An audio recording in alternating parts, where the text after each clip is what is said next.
3 তারে কীভাবে capacitor connection করবেন আজকের ভিডিওতে দেখাবো। তো রানিং স্টার্টিং কমন কীভাবে বের করবেন এটা দেখালাম না, কারণ এটা আমি আগের ভিডিওতে আমি দেখিয়েছি। তো দেখতে পারতেছেন আমার এখানে 3টা তার আছে, একটা হচ্ছে কালো, আর একটা হচ্ছে গিয়ে লাল, আর একটা হচ্ছে আমার ব্লু কালার তার। তো আমি আগে মিটার দিয়ে চেক করে নিয়েছি, আমার কালোটা হচ্ছে কি আমার রানিং, এবং ব্লু কালারটা হচ্ছে কি আমার কমন, আর লালটা হচ্ছে কি আমার স্টার্টিং। তো দেখতে পারতেছেন আমি লালটার মধ্যে স্টার্টিংয়ের মধ্যে আমি ক্যাপাসিটর সংযোগ করতেছি। লাল কালার তার হচ্ছে আমার স্টার্টিং। দেখতে পারতেছেন আমার স্টার্টিংয়ের মধ্যে আমার সংযোগ দেওয়া শেষ। এখন কালো কালারটা হচ্ছে কি আমার রানিং কয়েল। তো ক্যাপাসিটরের এক প্রান্ত আমি রানিং কয়েলের সাথে আমি সংযোগ দিয়েছি, দেখতে পারতেছেন খুবই সুন্দরভাবে আমি সংযোগ দিয়ে দিয়েছি। এখন আমার ব্লু কালার তার হচ্ছে কি আমার কমন।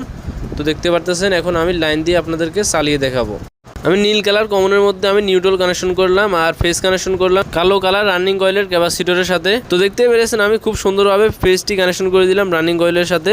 আপনারা ভুল করে যদি স্টার্টিং কয়েলে আপনারা ফেজটা ফালাই দেন, আপনার মোটরটি সাথে সাথে পুড়ে যাবে 1 মিনিটের ভিতরে। তো রানিং স্টার্টিং কীভাবে বের করবেন আমার আইডিতে দেওয়া আছে, ভিডিও দেখে আসতে পারেন। তো দেখতে পারতেছেন স্টার্টিংয়ের কয়েলের মধ্যে আমি টেপ মেরে দিব, ওখানে কোনো আমার কানেকশন হবে না, শুধু ক্যাপাসিটর কানেকশনই হবে। আর এই পাম্প মোটরগুলো আপনারা কীভাবে বাঁধবেন এটা নিয়ে যদি ভিডিও চান অবশ্যই কমেন্টে বলে যাবেন, আমি এই পাম্প মোটরগুলো বাঁধার ভিডিও দিয়ে দিব, একদম ফুল ভিডিও দিয়ে দিব।